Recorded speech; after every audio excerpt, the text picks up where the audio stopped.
So on behalf of Austin Travis County EMS, the medics, and the community, we want to thank you. Well done. An LBJ Early College High School student honored this week and this summer for saving a child from drowning. Today, KXAN education reporter Aaron Cargile caught up with the 14-year-old who's not used to all this attention. Marcus Weekly's grandfather made a special trip to the store to pick up some frames.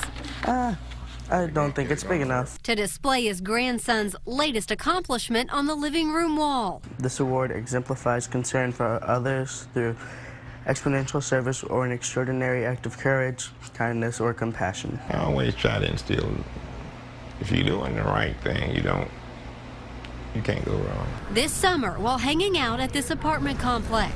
Over there was a birthday party of about 12 people. Marcus says the pool was packed when a friend pointed out a 4-year-old boy lifeless at the bottom. He dove down to take a closer look.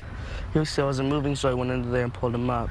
I didn't think of anything else except doing that. EMS told me that it was, if he had not done what he did, the kid wouldn't have survived. So I'm very happy that he survived, and I'm proud of him.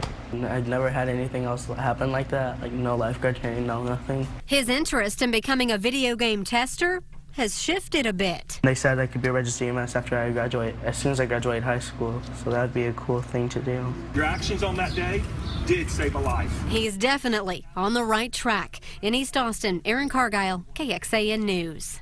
Well done. Way to go, Marcus. Austin Travis County EMS believes the 4-year-old boy was visiting from out of state. They also credit the actions of others at the pool who performed CPR on the child before they arrived. Doing CPR on a child is different than CPR performed on an adult. According to Dr. Mary Williams, an American Heart Association instructor, when performing CPR on an adult, call 911 and then check for a pulse.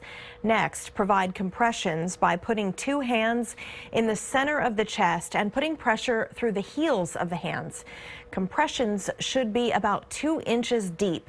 For children, Dr. Williams says to start CPR before calling 911, then provide rescue breaths. The head should be tilted back slightly and the chin lifted. Pinch the child's nose closed and then make a complete seal by placing your mouth over the child's mouth and breathe into the child's mouth twice. If that doesn't work, then compressions can be started.